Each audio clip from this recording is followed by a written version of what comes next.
రాసిన పత్రిక 3వ అధ్యాయము 16వ వచనం. అందరు రాసుకోవాలి, నోట్బుక్లు తెచ్చుకోవాలి. యుద్ధానికి పోయినప్పుడు కత్తి మర్చిపోని పోవద్దు. బైబిల్ తెచ్చుకోవాలి, నోట్బుక్ తెచ్చుకోవాలి, పెన్ను తెచ్చుకోవాలి. Colossians chapter 3 verse number 16. సంగీతములతోనూ కీర్తనలతోనూ ఆత్మ సంబంధమైన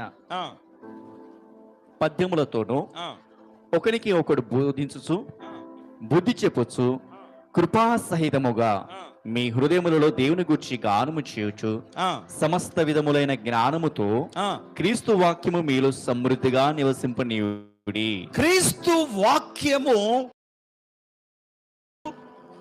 తన వాక్యాన్ని మనకు సమృద్ధిగా ఇచ్చుచున్నాడు. కాబట్టి ఆ సమృద్ధి అయిన వాక్యాన్ని మీ హృదయములలో నివసింపనీయండి.